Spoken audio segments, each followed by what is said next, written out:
IWT presentation. In today's video, we are going to learn about Introduction to HTML. The agenda for today's videos are overview of HTML, basic structure, HTML tags and elements, best practices and tips. Let us start by learning what is HTML. HTML stands for Hypertext Markup Language, which is the foundation of the web.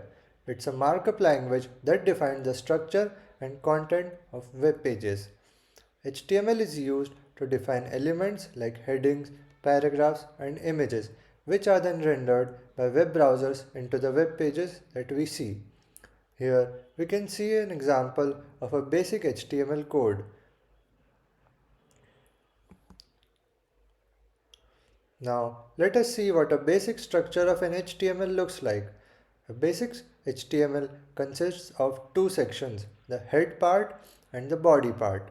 The head section holds meta information like the title, links to style sheet and scripts, whereas the body section contains the visible content of the page, including text, images and other elements. In the image, we can see how inside the HTML tag we have the head tag and the body tag, inside which the particular information is written. Now let us see the HTML syntax. Some basic rules about HTML include it uses XML syntax. It stores all the information that must be shown to the user. There are different HTML elements for different types of information and behavior. The information is stored in a tree-like structure called DOM. In the image, we can see how HTML syntax looks like. For example, the div tag, it has the attribute ID, and inside it we write another tags or the text which will be displayed on the web page.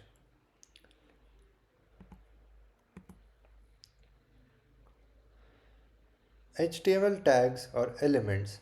In HTML, there are mainly two kinds of tags, container tags and empty tags.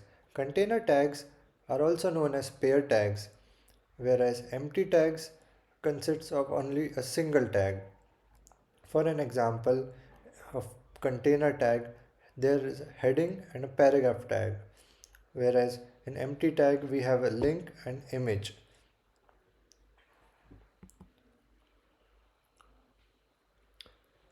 Now let us see what are HTML headings. In HTML, there are a number of heading tags used for writing headings, starting from H1, which is used for the most important heading on the page, typically the main title. The H2 tag, which is used for secondary headings denoting subsections within the page. The H3 tag, used for headings that further divide the content, creating a hierarchy of information. The H4 to H6 tags are used for smaller headings within sections, increasing the depth of content organization. In the image, we can see how the H1 to H4 varies in the size and its boldness.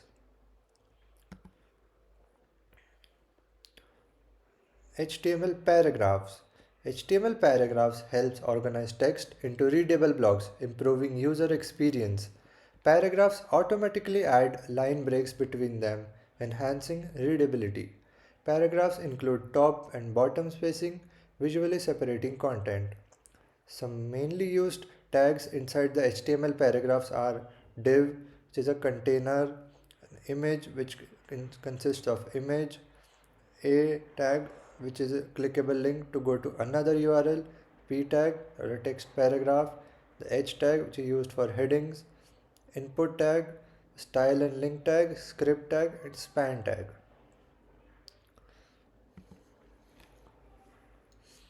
Now let us see some interesting HTML elements. Anchor tag. Anchor tag is used to create a link which will redirect us to another web page.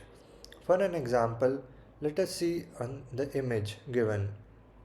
In this, we have written the target link in the href attribute, and The anchor text is written inside the anchor tag. Next is the audio tag. Audio tag is used to embed audio content. We can see how audio tag is used and how it is written. Inside the audio tag, we have the src attribute in which we define the path or the address of the file. Next is the image tag. Image tag is used to embed image content. It is similar to audio tag in which there is an attribute called src inside which we define the path or the address of the file. Next is the navigation. It is used to provide users with a way to navigate between pages, browse content, and explore resources.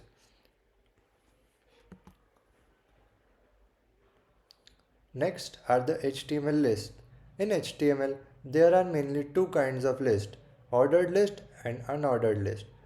Ordered list consists of list which is sequenced, whereas in unordered list there is no sequence. In ordered list, numbered bullets are used, whereas in unordered list, the symbols bullets are used.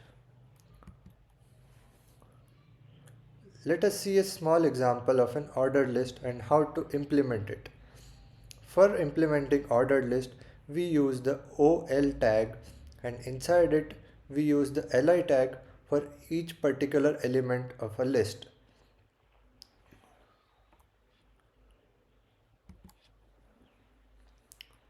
Similarly, we can implement unordered list using the tag UL, and inside it we can use the LI tag to insert a particular element of the list.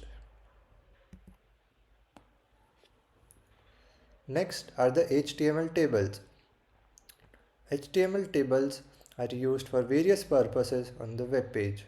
We can see an example of how an HTML table looks like and which tags are used for the particular element. The table tag defines the start and end of the table. The tr tag defines table row. Td tag defines table data cell. Th tag defines table header. The caption provides a caption for the table. Tadd groups the header content in a table. Tbody groups the body content in a table. Tfoot groups the footer content in a table. Calls group defines a group of columns for styling purposes. Call specifies column property within a call group. Next is the HTML form. HTML form tag is used to create a form for collecting user input. It acts as a container for form elements like text fields, checkboxes, radio buttons, drop-down lists, and buttons. The action attribute specifies the URL from where data should be submitted, and the method attribute defines the method used, example get or post. In the image, we can see how a basic HTML form looks like.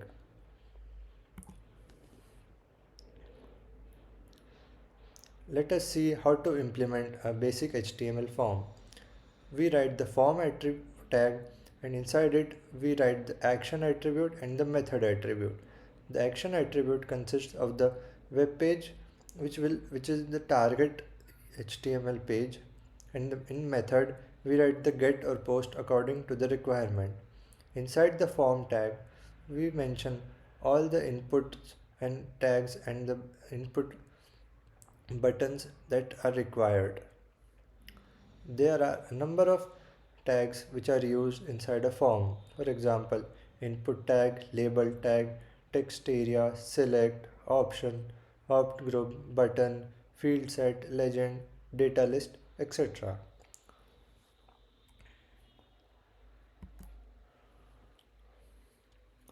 Semantic tags.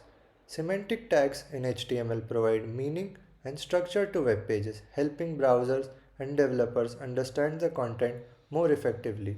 Examples include header, footer, article, and section.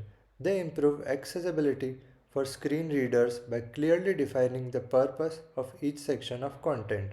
Search engines use semantic tags to better index and rank pages on their content.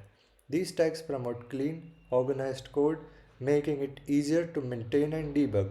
Semantic elements replace non-semantic tags like div and span with meaningful alternatives. They enhance collaboration among developers by clearly defining the role or different parts of a web page.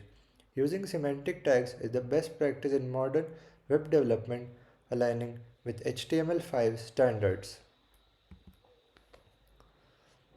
In HTML, there are a number of attributes uh, belonging to a number of tags. Let us see some key attributes in HTML. First is the ID, which acts as a unique identifier for an element. Next is the class, which groups elements for styling or similar behavior. Next is the href, which consists of the URL for links in the anchor tags.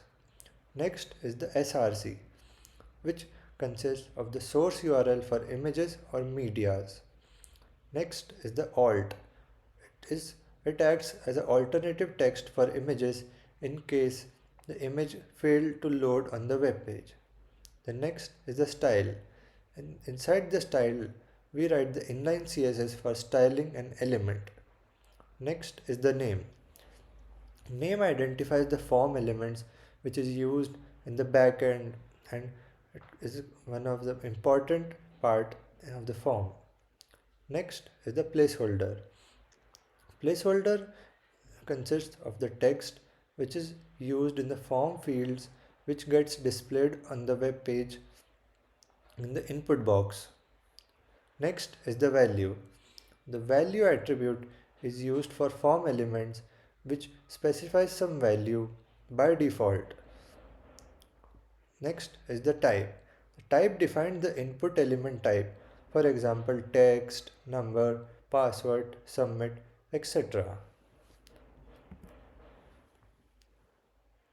Now let us see the step-by-step procedure of coding HTML. The first step is to write a code in a text editor like Notepad, Sublime or a VS Code. The second step is to save the file with the .html extension. The third step is to use web browser for testing the output of the code. The fourth and the last step is to fix the bugs and errors after viewing the output and then test again.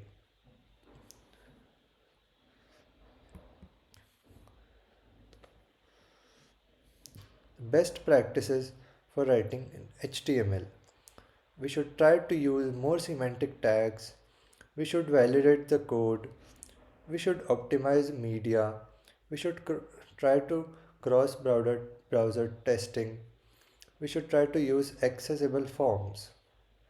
Semantic tags play a very important role in SEO and also for readability. Validating code is also very important as it helps in resolving errors.